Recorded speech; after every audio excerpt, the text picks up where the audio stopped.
Hello guys, welcome to city exam. आज हम हिंदी के टॉप 40 क्वेश्चन करने वाले हैं जो कि एग्जाम के पॉइंट ऑफ व्यू से मोस्ट इंपॉर्टेंट है। सो गाइस, वीडियो को अंत तक जरूर देखें और जिन्होंने चैनल को सब्सक्राइब नहीं किया है प्लीज़ जाकर सब्सक्राइब कर लें। तो आज का पहला क्वेश्चन देखेंगे, हेरम किसका पर्यायवाची है?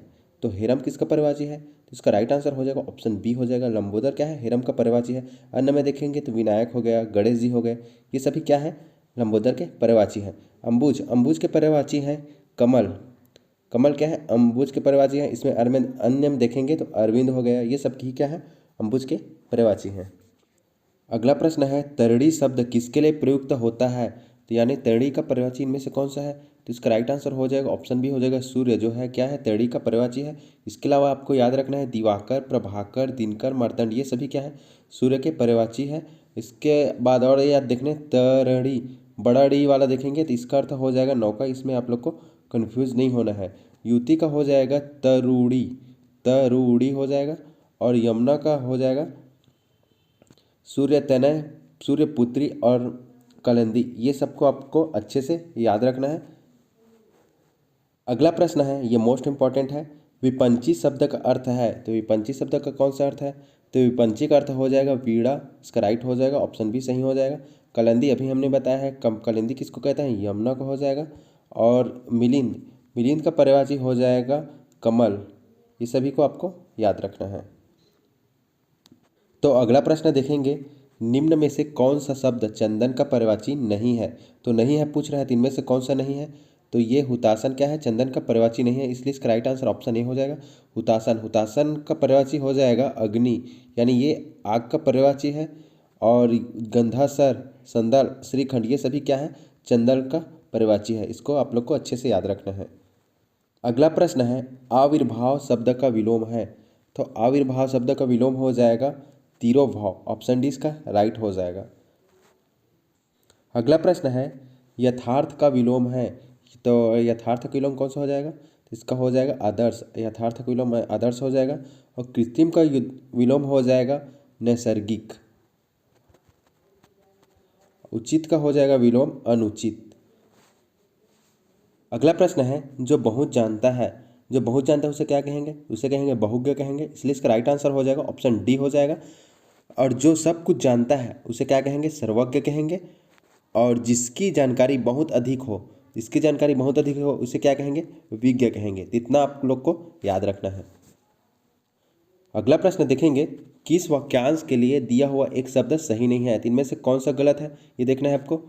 जिस स्त्री का कोई संतान ना हो उसे क्या कहेंगे? बांझ कहेंगे, ये सही है।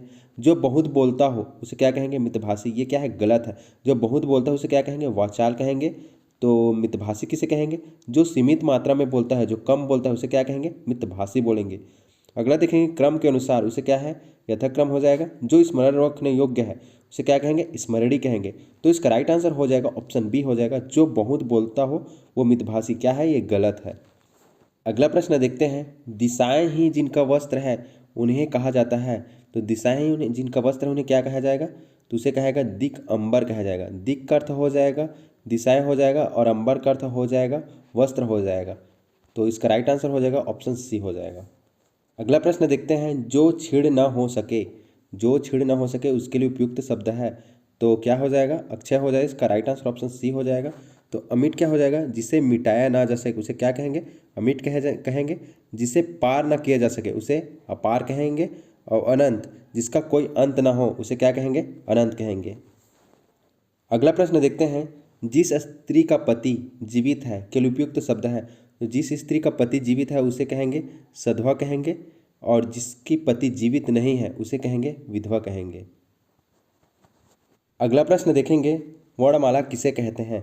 तो वर्णमाला किसे कहेंगे? वर्णों के क्रमबद्ध समूह को क्या कहेंगे? वर्णमाला कहेंगे, इसलिए इसका राइट आंसर ऑप्शन डी हो जाएगा। हिंदी में कुल 52 वर्णमाला होते हैं, जिसमें 13 स्वर होते हैं, 33 व्यंजन होते हैं, 4 संयुक्त व्यंजन होते हैं और 2 उच्छिष्ट व्यंजन होते हैं।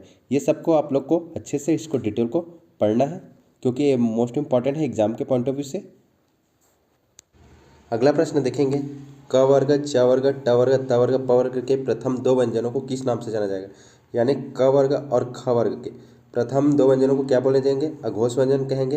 अघोष किसे कहेंगे? जिनके उच्चारण में क्या होते हैं, स्वर तंतु में कंपन ना हो, उन्हें क्या कहेंगे? अघोष कहेंगे।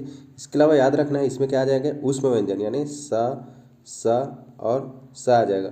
बाकी जो शेष है, ग है, घ है, अंग है, ये सभी किस में आ जाएंगे? घोष व्यंजन में आ जाएंगे। इसके अलावा जो है उस व्यंजन, ये सभी किस में आ जाएंगे? घोष में आ जाएंगे। इसको आप लोग को अच्छे से पढ़ना है। अगला क्वेश्चन देखते हैं, निम्नलिखित में से संयुक्त स्वर कौन सा है? तो संयुक्त स्वर किसे कहेंगे? दो स्वरों के मेल से बने शब्द को क्या कहेंगे? संयुक्त स्वर कहेंगे। तो दो स्वर कौन से हैं? अ और ओ, दोनों मिलकर क्या बना रहे हैं? अ बना रहे हैं। तो इसका राइट आंसर क्या हो जाएगा? ऑप्शन डी हो जाएगा, संयुक्त स्वर है ये। अगला प्रश्न देखेंगे, ए वर्ण क्या कहलाते हैं? तो ये कहलाएंगे कंठ तालव्य, इसलिए इसका राइट आंसर ऑप्शन डी हो जाएगा। अगला प्रश्न देखेंगे, दो स्वरों के मेल से होने वाले विकार को क्या कहते हैं? तो दो स्वरों के मेल से होने वाले विकार को क्या कहेंगे?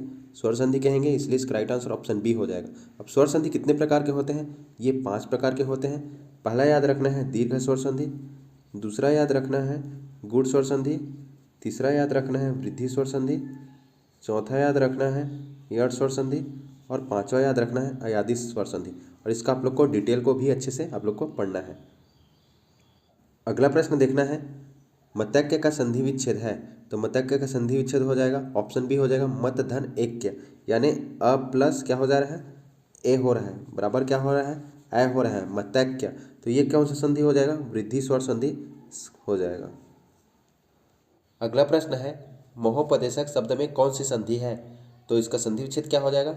महा प्लस उपदेशक हो जाएगा, यानी हो जाएगा आप प्लस छोटा ऊ हो जाएगा, बराबर क्या हो जाएगा? ओ हो जाएगा। तो कौन सा संधि हो जाएगा? गुण स्वर संधि हो जाएगा, इसलिए इसका राइट आंसर ऑप्शन बी हो जाएगा। अगला जो क्वेश्चन है वो इंपॉर्टेंट है, इसे अच्छे से देखना है। पावक का संधि विच्छेद क्या है? तो पावक का क्या हो जाएगा? पौधन अक हो जाएगा, ऑप्शन सी इसका राइट हो जाएगा, यानी हो जाएगा क्या हो जाएगा? औधन क्या हो जाएगा? अ हो जाएगा, बराबर क्या हो जाएगा? आ हो जाएगा। और ये कौन सा स्वर संधि है? ये अयादि स्वर संधि है, इसको भी आप लोग को याद रखना है। अगला क्वेश्चन देखेंगे, निश्चिंत कौन सी संधि है? तो इसका विच्छेद क्या हो जाएगा? निह धन चिंत हो जाएगा। ये कौन सा संधि है? ये हो जाएगा विसर्ग संधि। अगला प्रश्न देखेंगे, यथाशक्ति में कौन सा समास है? तो यथाशक्ति का समासी विग्रह क्या होगा? शक्ति के अनुसार हो जाएगा, शक्ति के अनुसार हो जाएगा। ये हो जाएगा अव्ययी भाव समास। अव्ययी भाव समास क्या होता है? जिसका पहला पद क्या होता है? अव्यय होता है, और अव्यय होने के कारण क्या होता है? समासिक पद अविकारी होता है। मतलब क्या होता है? लिंग वचन और कारक के अनुसार क्या होता है? ये परिवर्तन नहीं होता। तो इसको भी आप लोग को अच्छे से याद रखना है। अगला प्रश्न देखते हैं, हथकड़ी का समासिक विग्रह कीजिए। तो हथकड़ी का समासिक विग्रह हो जाएगा हाथ के लिए कड़ी, तो ऑप्शन सी इसका राइट हो जाएगा। के लिए है तो क्या हो जाएगा? यहाँ संप्रदान तत्पुरुष समास हो जाएगा। अब तत्पुरुष समास किसे कहेंगे? जिसका पश्च पद क्या होता है? प्रधान होता है, और उत्तर पद क्या होता है? गौड़ होता है, उसे क्या कहेंगे? तत्पुरुष समास कहेंगे। इसमें क्या हो जाएगा? जो कड़ी है वो क्या हो जाएगा? प्रधान पद हो जाएगा, और जो हाथ है वो क्या हो जाएगा? आश्रित पद हो जाएगा। अगला प्रश्न देखेंगे, दुरात्मक कौन सा समास है? तो इसका राइट आंसर हो जाएगा कर्मधारय समास। कर्मधारय समास जो कि इस ऑप्शन में नहीं है। तो कर्मधारय समास क्या होता है? जिसका प्रथम पद क्या होता है? विशेषण होता है, और दूसरा पद क्या होता है? विशेष्य होता है। तो इसका दुरात्मक का विग्रह हो जाएगा बुरी है जो आत्मा, यानी बुरा क्या हो गया? विशेषण हो गया, और आत्मा क्या हो गया? विशेष्य हो गया। अगला प्रश्न देखते हैं, कनफटा कौन सा समास है? तो कनफटा का पहले देख लेते हैं, विग्रह क्या हो जाएगा? कान है फटा जिसका, अर्थात क्या हो जाएगा? फकीर हो जाएगा। तो इसका राइट आंसर क्या हो जाएगा? ऑप्शन डी हो जाएगा, बहुब्रीहि समास। बहुब्रीहि समास में क्या होता है? जिसका पहला पद और दूसरा पद मिलकर क्या करता है? किसी तीसरे पद की ओर संकेत करते हैं। क्या करते हैं? किसी तीसरे पद की ओर संकेत करते हैं, उसे क्या कहते हैं? बहुब्रीहि समास कहते हैं। अगला प्रश्न देखेंगे, निम्नलिखित में से तद्भव शब्द है। तो पहले जान लेते हैं तद्भव किसे कहेंगे। संस्कृत से हिंदी में ऐसे शब्द को क्या कहेंगे? तद्भव शब्द कहेंगे। तो इनमें से तद्भव शब्द कौन सा है? तो ऑप्शन सी इसका क्या हो जाएगा? बावली क्या हो जाएगा? राइट हो जाएगा। बाकी जो शेष है क्या होता है? तत्सम शब्द है। तत्सम शब्द क्या होते हैं? संस्कृत के शब्दों को ही क्या कहते हैं? तत्सम शब्द कहते हैं। तो ये सबको आप लोग को अच्छे से याद रखना है। अगला प्रश्न देखेंगे, उत्पत्ति के अनुसार शब्द के कितने प्रकार के होते हैं? तो इसमें 4 प्रकार से पूछे जाते हैं क्वेश्चन। तो इसका राइट आंसर हो जाएगा ऑप्शन ए हो जाएगा। 4 प्रकार के होते हैं उत्पत्ति के आधार पर। कौन कौन से होते हैं? तत्सम, तद्भव, देशज, विदेशज। इसको आप लोग को याद रखना है। दूसरा क्वेश्चन इसी से पूछा जाता है, व्युत्पत्ति के आधार पर शब्द के कितने प्रकार के हैं? तो उत्पत्ति के आधार पर हो जाएगा 3 प्रकार का हो जाएगा, रूढ़, यौगिक और योग रूढ़। और एक और पूछा जाता है प्रयोग के आधार पर, तो प्रयोग के आधार पर हो जाएगा 2 प्रकार के होते हैं, विकारी और अविकारी। और एक इसमें और पूछा जाता है अर्थ की दृष्टि से शब्द कितने प्रकार के होते हैं, तो अर्थ की दृष्टि से क्या होते हैं, 2 प्रकार के होते हैं। कौन कौन से, सार्थक और निरर्थक। इसको आप लोग को अच्छे से डिटेल में पढ़ना है। अगला क्वेश्चन देखेंगे, निम्नलिखित शब्दों में विदेशी संकर कौन सा है। तो पहले याद रखना है विदेशी संकर किसे कहेंगे, 2 भिन्न भाषाओं के रूढ़ शब्दों के योग से बनता है, उसे क्या कहेंगे, विदेशी संकर कहेंगे। तो इनमें से विदेशी संकर कौन सा हो जाएगा, सिनेमा घर हो जाएगा। सिनेमा क्या है, इंग्लिश वर्ड है, और घर क्या है, हिंदी वर्ड है। तो इसे भी आप लोग को अच्छे से ध्यान देना है। अगला प्रश्न देखेंगे, निम्नलिखित में से कौन सा शब्द पोखरा का तत्सम है, यानी संस्कृत रूप कौन सा है। तो ऑप्शन इसका राइट हो जाएगा, पुष्कर क्या है, पोखरा का तत्सम है। अगला क्वेश्चन देखते हैं, नीलकंठ शब्द किस वर्ग का है। तो नीलकंठ, नीलाकंठ किसका है, भगवान शिव का है। तो नीलकंठ क्या है, किसी विशेष अर्थ को प्रकट कर रहा है, तो क्या हो जाएगा, योग रूढ़ हो जाएगा। योग रूढ़ क्या होता है, वे शब्द होते हैं जो यौगिक तो होते हैं लेकिन क्या करते हैं, सामान्य अर्थ को प्रकट न कर क्या करते हैं, किसी विशेष अर्थ को प्रकट करते हैं, तो उसे क्या कहेंगे, योग रूढ़ कहेंगे। अगला प्रश्न देखेंगे, वे शब्द जो प्रकृति के प्रत्यय अथवा दूसरे शब्दों के योग से बने हो क्या कहलाते हैं। मतलब क्या हो जाएगा, जो शब्द क्या होते हैं कई सार्थक शब्दों के मेल से बने हो उन्हें क्या कहेंगे, यौगिक कहेंगे।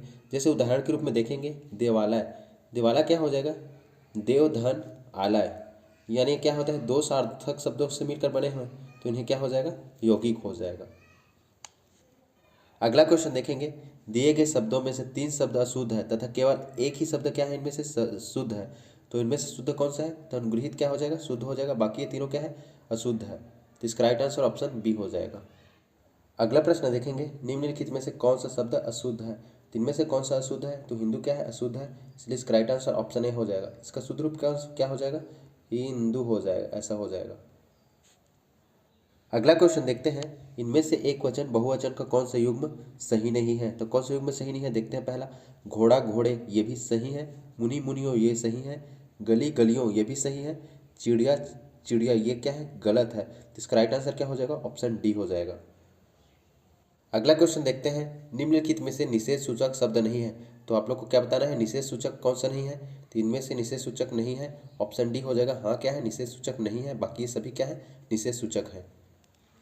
अगला क्वेश्चन देखेंगे, निम्नलिखित में से फूल कौन सा संज्ञा है। तो फूल कौन सा संज्ञा है, तो फूल हो जाएगा इसमें जातिवाचक संज्ञा हो जाएगा, ऑप्शन बी हो जाएगा। जातिवाचक संज्ञा क्या होता है, जो संज्ञा किसी जाति समूह का क्या करता है, बोध करता है, उसे क्या कहेंगे, जातिवाचक संज्ञा कहेंगे। अगला प्रश्न देखते हैं, सर्वनाम कितने प्रकार के होते हैं। तो सर्वनाम कितने प्रकार के होते हैं, तो 6 प्रकार के होते हैं, इसलिए इसका राइट आंसर ऑप्शन सी हो जाएगा। तो इसका 6 प्रकार कौन कौन से होते हैं। पहला याद रखना है पुरुषवाचक सर्वनाम, दूसरा याद रखना है निजवाचक सर्वनाम, तीसरा याद रखना है प्रश्नवाचक सर्वनाम, चौथा याद रखना है संबंधवाचक सर्वनाम, पांचवा याद रखना है निश्चयवाचक, और छठवां याद रखना है अनिश्चयवाचक। ये सभी का आप लोग को क्या करना है, डिटेल को अच्छे से पढ़ना है, क्योंकि यहीं से क्वेश्चन पूछे जाते हैं। तो अगला प्रश्न देखेंगे, धीरे धीरे बोल कोई सुन न ले, वाक्य में कौन सा सर्वनाम है। तो इसमें जो कोई है वो कौन सा है, अनिश्चयवाचक सर्वनाम है, इसलिए इसका राइट आंसर ऑप्शन ए हो जाएगा, अनिश्चयवाचक सर्वनाम। जो धीरे धीरे है ये क्या है, क्रिया विशेषण है। तो अगला क्वेश्चन देखते हैं, यह घोड़ा अच्छा है, इस वाक्य में यह क्या है। तो यह क्या हो जाएगा, यह हो जाएगा पुरुषवाचक सर्वनाम हो जाएगा।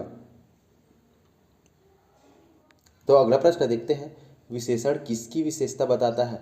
तो विशेषण किसकी विशेषता बताता है, ये संज्ञा एवं सर्वनाम क्या करता है, दोनों की विशेषता बताता है, इसलिए इसका राइट आंसर ऑप्शन डी हो जाएगा। और विशेषण कितने प्रकार के होते हैं, इसको भी याद रखना है। ये 4 प्रकार के होते हैं। कौन कौन से होते हैं, पहला गुणवाचक, दूसरा परिमाणवाचक, संख्यावाचक और सार्वनामिक विशेषण। ये चारों को आप लोग को अच्छे से याद रखना है। तो आज का लास्ट क्वेश्चन है, निम्नलिखित में से विशेषण शब्द का चयन कीजिए। तो इनमें से विशेषण का चयन करना है। जो 5वां है क्या हो जाएगा, निश्चित संख्यावाचक विशेषण हो जाएगा, इसलिए इसका राइट आंसर ऑप्शन बी हो जाएगा। तो गाइज आज का वीडियो कैसा लगा, अगर अच्छा लगा तो प्लीज़ चैनल को सब्सक्राइब कीजिए, लाइक कीजिए, शेयर कीजिए। Thank you.